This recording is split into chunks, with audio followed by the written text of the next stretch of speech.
ಹಿಂದೆ ಕಾರ್ಪೊರೇಟರ್ಗಳಿದ್ರು, ಕಾರ್ಪೊರೇಟರ್ಗಳಿಗೆ ಫೋನ್ ಮಾಡಿವಿ, immediate action. ಅವ್ರಿಗೇನಂದರೆ ನನಗೆ ಬಂದಿರೋ ಮಾಹಿತಿ, ಕೆಲವರು ಕಾಂಗ್ರೆಸ್ ಮುಖಂಡರುಗಳು ಮಾತಾಡೋದು 5ರಲ್ಲಿ ಒಂದೇ ನಾವು ಮೇಯರ್ ಹಿಡಿಯೋಕ್ಕಾಗೋದು ನಾರ್ತು, ಇನ್ಯಾವುದು ಹಿಡಿಯೋಕ್ಕಾಗಲ್ಲ, 4 BJP ಪಾಲಾಗ್ತವೆ, ನಮಗೆ ತೊಂದರೆ ಆಗ್ತದೆ ಅಂತ ಮಾಡೋದೇ ಇಲ್ಲ, ನಿಮ್ಮ ಮಂದಟ್ಟು ಇಟ್ಕೊಳ್ಳಿ ಬೇಕಾರೆ ಅಂತ ನಮ್ಮ ಹತ್ರ ಕೆಲವರು ಕಾಂಗ್ರೆಸ್ ಮುಖಂಡರುಗಳು ಚಾಲೆಂಜ್ ಮಾಡ್ತಾರೆ. ನಿಜ ಇದು. ಯಾಕೆಂದರೆ ಅವ್ರಿಗೆ ಚುನಾವಣೆ ಬೇಕಾಗಿಲ್ಲ. DK ಶಿವಕುಮಾರ್ ಅವ್ರಿಗಾಗಲಿ, ಕೃಷ್ಣ ಬೈರೇಗೌಡರಿಗಾಗಲಿ, ಯಾರಿಗೆ ಕಾಂಗ್ರೆಸ್ಸಿನ ಯಾರಿಗೂ ಚುನಾವಣೆ ಬೇಕಾಗಿಲ್ಲ.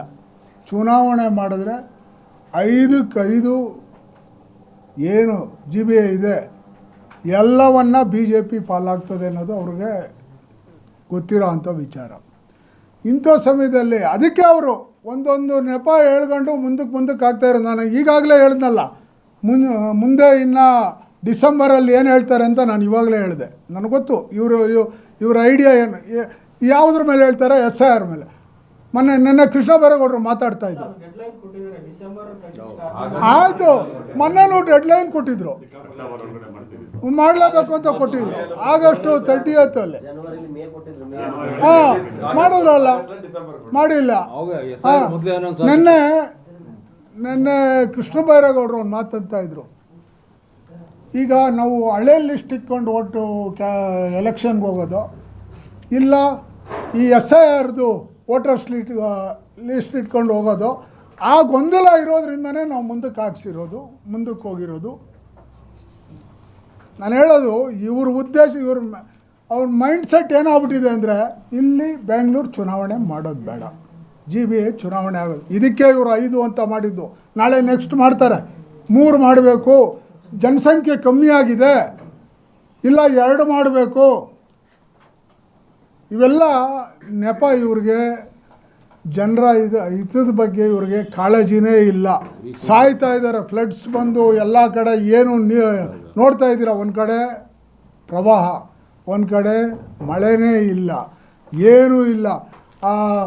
ಯಾವುದ್ರ ಬಗ್ಗೆನೂ ತಲೆ ಕೆಡ್ಸ್ಕೊಳ್ತೀರ ಇವರು. ಮಂತ್ರಿಗಳ ಬಗ್ಗೆ ಗಲಾಟೆಗಳು ಮಾಡ್ಕೊಂಡು ಆ ಬಿಡದಿ ಬಗ್ಗೆ ಇಷ್ಟು ತಲೆ ಕೆಡ್ಸ್ಕೊಂಡು ಮಾಡ್ತಾಯಿದ್ದೀರಾ ಅಂದರೆ ನಿಮಗೆ ಜನರ ಹಿತಾಸಕ್ತಿ ಬಗ್ಗೆ 10 ಪೈಸದ ನಿಮಗೆ ಕಾಳಜಿ ಇಲ್ಲ.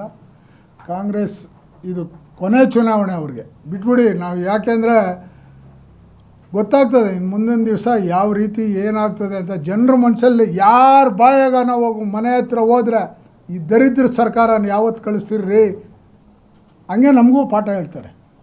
ನೀವೆಲ್ಲ ಸ್ವಲ್ಪ ಸರಿ ಹೋಗ್ರಿ ನೀವೆಲ್ಲ ಸರಿ ಹೋಗ್ರಿ, ನಾವು ವೋಟ್ ಮಾಡೋಕ್ಕೆ ನಾವಿದ್ದೀರ್ರಿ.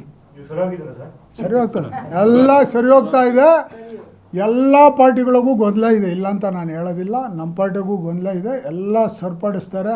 ಅಂಥ ವೆಸ್ಟ್ ಬೆಂಗಾಲೇ ಏನೂ ಇಲ್ದಿ ಜಾಗದಾಗ ಎಲ್ಲ ಸರಿಪಡಿಸಿ ಚುನಾವಣೆಗೆ ಹೋಗಿ ಗೆದ್ದು ರೂಲಿಂಗ್ ಮಾಡ್ತೀವಿ ಅಂದರೆ ಕರ್ನಾಟಕ 3 ಹಾಂ ಇಲ್ಲೂ ಇಲ್ಲ ಸರ್. ಎಲ್ಲ ಬಣ ಅಂತ ಹೇಳ್ಕೊಂತಾರೆ. ಅವ್ರಿಗೇನಾಗಿದೆ ಅಂದರೆ, ಈ ಕಾಂಗ್ರೆಸ್ನವ್ರಿಗೆ ಕೆಲವರು ಇವ್ರಿಗೆ 3 ಬಣ ಅಂತ ಹೇಳ್ಕೊಂಡು ಅವ್ರ ಬೆಳೆ ಬೇಯಿಸ್ಕೊಳಕ್ಕೆ ಹೇಳ್ಕೊಂತಾರೆ ಅಷ್ಟೇ.